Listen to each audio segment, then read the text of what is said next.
So why do you do what you do? Welcome to the Father Trucker. We're going to be talking this week a little bit about the greatest reason why to do anything you do. Welcome to the Father Trucker.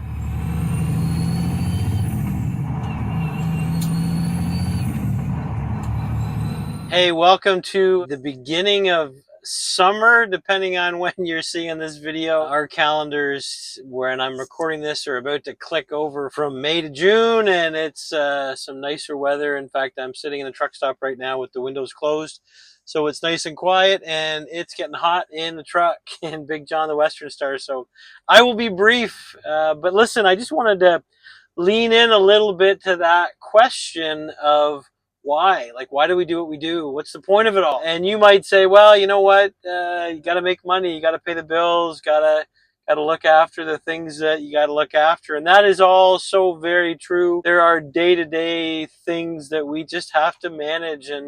And so oftentimes we just are caught up. I'm just caught up in looking after the everyday. So I get it. That is part of it. And that is the reality for all of us grown-ups, that we have to behave like grown-ups and look after stuff. And so we do that. But can I just suggest to you that there is so much more going on that if we can grasp, if we can get it into our hearts, let it pass through our heads and drop down 18 inches or however tall you are into your heart, it will actually change everything. And it will give you the strength to be able to do the things that you have to do and the things you should do and the things you need to do and all that kind of stuff. Let me read you a passage. It comes from the book of Revelation, and it's John who's writing. And just for a little bit of context here, you know, John is on the island of Patmos. It's a prison island. It's not a pretty place to be. I'm sure now if you go visit Greece, you get to go see what looks like a pretty nice place to hang out. But in John's day, it was not a destination. It was certainly not a vacation spot. So John is here in this place. Revelation chapter 1 says, "Then I turned to see the voice that was speaking to me, and turning I saw 7 golden lampstands, and in the midst of the lampstands one like a son of man, clothed with a long robe and with a golden sash around his chest. With the hairs of his head were white like wool, like snow. His eyes were like a flame of fire. His feet were like burnished bronze refined in a furnace, and his voice was like the roar of many waters. In his right hand he held 7 stars. From his mouth came a sharp 2-edged sword, and in his face was like sun shining in full strength. And when I saw him, I fell at his feet as though dead, but he laid his right hand on me, saying, 'Fear not. I am the first and the last and the living one. I died, and behold, I am alive forevermore, and I have the keys of death and Hades.'" And boy, we could spend hours unpacking that video, and I'm pretty sure most people wouldn't stick around for hours to unpack it. Make sure you like, share, and subscribe, though, and that would be helpful to try and get this video out to more people. But please catch the picture. John sees Jesus, and when he sees him, he falls down as though dead. And it's interesting. Jesus doesn't say, "No, no, no, no, don't worship me." No, he says, "Don't be afraid."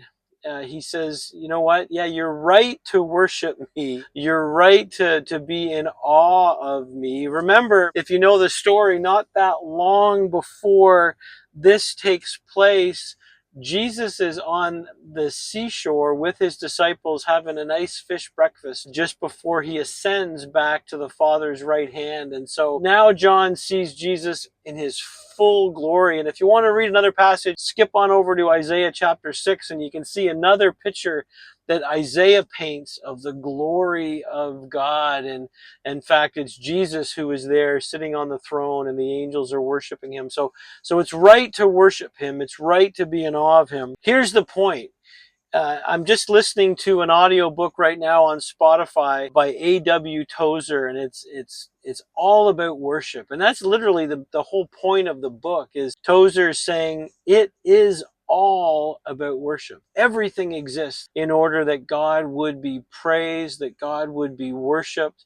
And please catch this, our lives make sense when we make worship the most important thing. Whenever worship is less than the most important thing, our lives don't make sense. They're just not, they're not sort of pointing towards what is true north for our existence and our purpose and our meaning and our values and our and why we do what we do. So can I challenge you with that, even as I'm challenging myself with that? Could we just be a people, brother trucker and sister trucker, and all those of you who are watching this video, would you resign in your heart and just determine that you are going to strive to make your life about worshiping Jesus? That you're going to make everything you do actually an act of praise and worship of Him. And if you would do that, if you would set that as the highest value and goal and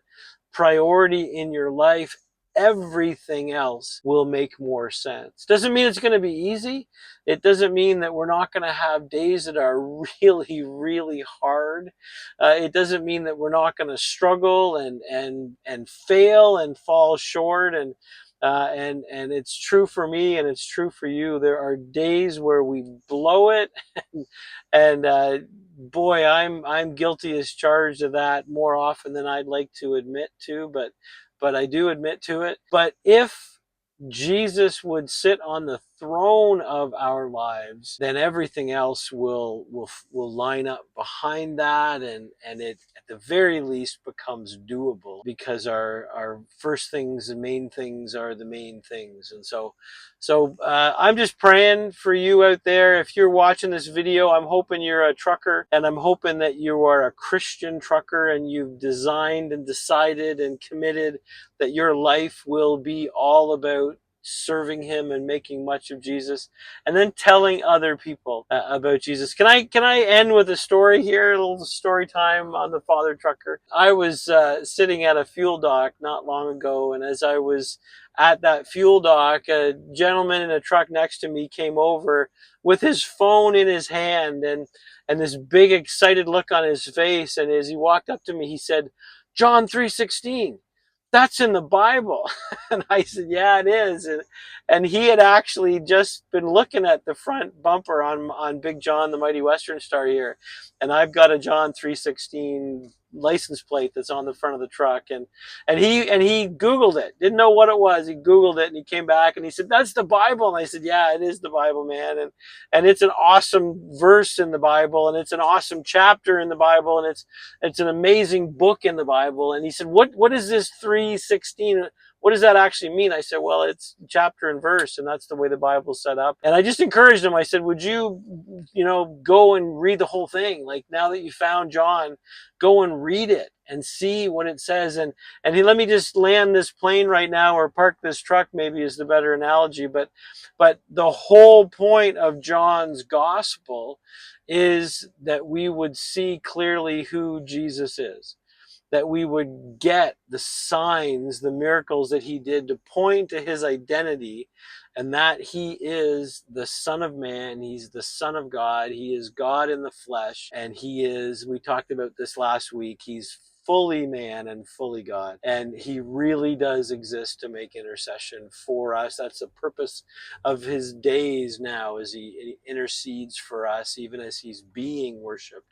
Our purpose is to worship him, and he has said to us that his purpose is to be our great high priest to intercede for us. So pretty cool relationship. So God bless. We'll talk soon. Please visit us at our website, which is thefathertrucker.ca. So thefathertrucker.ca, or again, please send us an email that I mentioned already before. We'll talk soon. Stay safe, obey the Lord, and follow the detours he puts in your path. Okay, we'll talk again. God bless.